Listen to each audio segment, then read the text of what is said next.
Less than 24 hours after Godwin Obaseki receives his certificate of return from INEC, People's Democratic Party members protest outcome of September 28th election.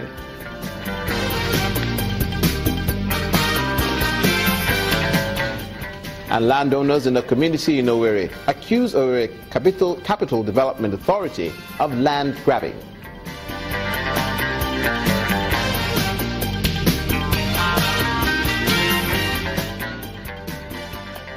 Thank you so much for joining us. We begin in the north-central part of the country. An FCT High Court has struck out a 2-count charge of criminal conspiracy and forgery filed against the Senate President, Dr. Bukola Saraki, his deputy, Ekweremadu, former clerk of the National Assembly, Abubakar Mai-Kasua, and the current deputy clerk by the federal government of Nigeria.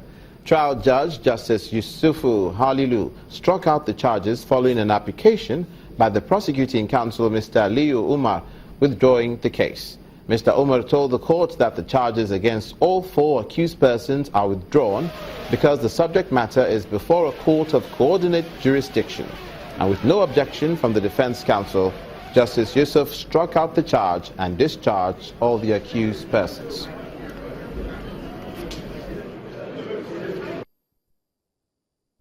Like I said in court, we have reviewed the applications.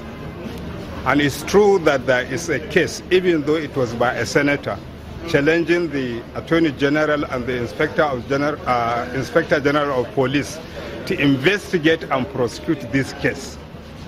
And for that reason, we felt that we shouldn't be playing one court against the other. There is a possibility that there may be conflicting judgments. And this government, like the Attorney General instructed me, adheres to the rule of law and fairness, fair hearing. That's why we are withdrawing this case, pending the time when that case will be completed. The case naturally had to come to an end because of the existence of an abuse of process. And there's no need to go into it. We're quite delighted that counsel brought his experience to bear in the matter, and the case has been brought to a close. I hope that this sad chapter never repeats itself. In the meantime, the detained self-acclaimed leader of the indigenous people of Biafra, Mr. Nnamdi Kanu, has taken his battle for freedom to the ECOWAS Court of Justice in Abuja. In the suit, he is demanding the release of his personal belongings allegedly seized during his arrest and a monetary compensation of $800 million United States dollars for alleged violation of his liberties. He's also asking the court to compel the federal government and other agents to respect, protect, and promote his human rights and right to life, liberty, freedom of movement, and to own private property. Hearing in the case has been fixed for November the 8th, 2016. Now to the south part of the country, and we'll be showing you just now supporters of the People's Democratic Party, the PDP, in Edo State. They've taken their protest to the streets of Benin City, the state capital, against the outcome of the just concluded governorship election in the state. The Independent National Electoral Commission had declared Mr. Godwin Obaseki of the APC as winner of the poll, beating the PDP candidate Mr. Osage Izeyamu to the second place. But a large crowd of PDP supporters, led by Mr. Izeyamu, gathered at the party secretariat in Benin City, from where they marched through major roads to call attention to what they describe as a rigged poll. The party leaders told the supporters they will do everything within the law to ensure the announced results is upturned and Mr. Izeyamu is sworn in as governor.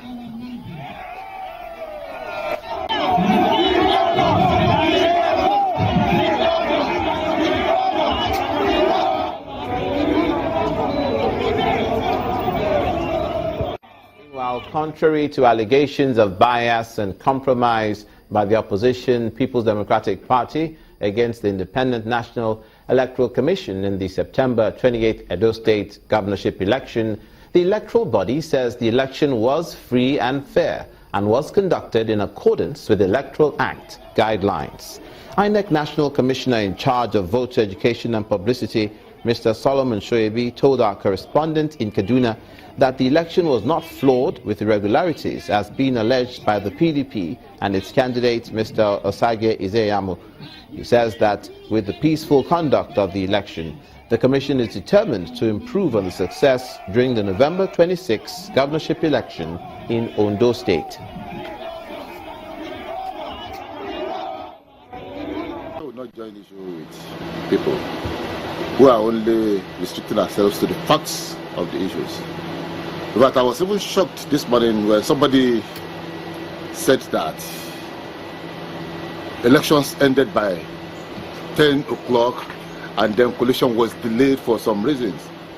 I mean, people should be a little bit kind to this country. We have a tracker that will show you the time at which every result was brought to the Commission. The first result did not reach the Commission until about 2 o'clock in the morning. What we did was to make sure that we waited till 7 when we had a sizable amount of results before we started collation. There were lots of fabrications. We are not scared of. We are very, very happy to have criticism. We believe in constructive criticism, but then we really want facts to be told. Nobody has anything to gain by just berating the system unnecessarily. That's one side of the story. Let's now bring you what the PDP said about the Edo State governorship elections.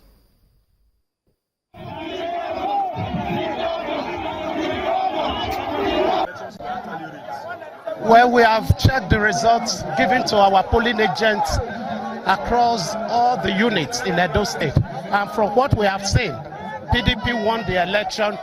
They just sat down at the INEC office, changing results and writing results. But this will certainly not stand. An election where the national chairman of APC lost his polling unit. An election where the chairman of APC in Edo State lost his polling unit. An election where Adams Oshomole lost his unit and wrote the results. Wrote 700 votes for APC and 2 for PDP. Certainly we will not rest until we retrieve our stolen mandate. We are convinced and we are happy that the people are with us. And certainly we have an objective to reclaim this mandate and bring happiness back to the people of Edo State. Well, we've always believed that in a free and fair election we will win. There was no doubt about it. Everywhere we went, we saw the enthusiasm, we saw the support. On election day, we had an unprecedented turnout. But if you look at the result announced, it gives the impression as if those who came out were few, which is not true. You know, a lot of the things that happened, we cried out about it. Before the election, we cried out that we are aware of plans by APC in connivance with INEC and the security agencies to write results in selected areas. We cried out about it. And what finally played out was exactly what we were told. While we were busy casting our votes, they were busy writing results in some places. And now that we've had opportunity to look at many of the results, it's very clear to us that they were fraudulent. They don't add up. We have confidence in the judiciary. We believe that no matter how long it takes, we will get back our mandate. But our people are angry. Not many of them have the patience to go to court. The only thing is that we have been able to appeal to them that even if they must protest, it must not lead to violence.